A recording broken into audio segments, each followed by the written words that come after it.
வணக்கம், நான் உங்கள் மீனாட்சி. நம்ம வந்து இன்னைக்கு நவராத்திரியில் 2வது நாளில் இருக்கிறோம். இன்னைக்கு எல்லாரும் அழகாக சாமி கும்பிட்டுருப்பீங்கன்னு நினைக்கிறேன். நான் வந்து சின்னதாக இந்த குழு வைக்க ஆரம்பித்தேன். எங்கள் அம்மா வீட்டில் மாமியார் வீட்டில் பழக்கம் கிடையாது.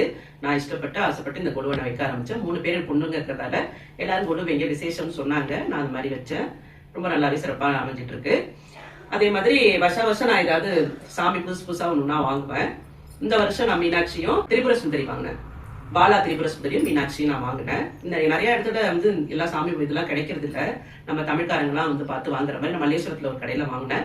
ரொம்ப நல்லா இருக்கு அந்த கடை. தனியாக அதோட லிங்க் வந்து நாளைக்கு நான் போஸ்ட் பண்ணுறேன். அந்த கடையோட வீடியோடய சேர்த்து நான் காலையில் நான் அதை போஸ்ட் பண்ணுறேன். நல்லா இருக்கு, விலையும் ரீசனபிளாக இருக்குது. இங்கெல்லாம் விட இங்கெல்லாம் ரொம்ப காஸ்ட்லியாக இருக்குது. அந்த கடையில் எல்லாமே கம்மியாக கிடைச்சிது. நான் இன்னைக்கு செவ்வாய்க்கிழமைனால எலுமிச்சப்பழ சாதம் செஞ்சேன். அப்புறம் வந்து உருளைக்கிழங்கு வறுத்தேன். செய்ய முடியலன்னா ஒரு அப்பளம் கூட பொரிச்சு வைக்கலாம். எந்த சாப்பாட்டுக்குமே. பிரசாதமா சகப்பரிசி புட்டு செஞ்சேன். இந்த புட்டுக்கெல்லாம் சாமிக்கு வந்து ரொம்ப விசேஷம். காராமணி சுண்டல். சுண்டல் எப்போதுமே நல்லா ஊற வச்சு நல்லாவே கொஞ்சம் வேக விடுங்க, கொஞ்சம் கரெக்டான பதத்தில். அதுதான் வந்து கேஸ் ஆகாது.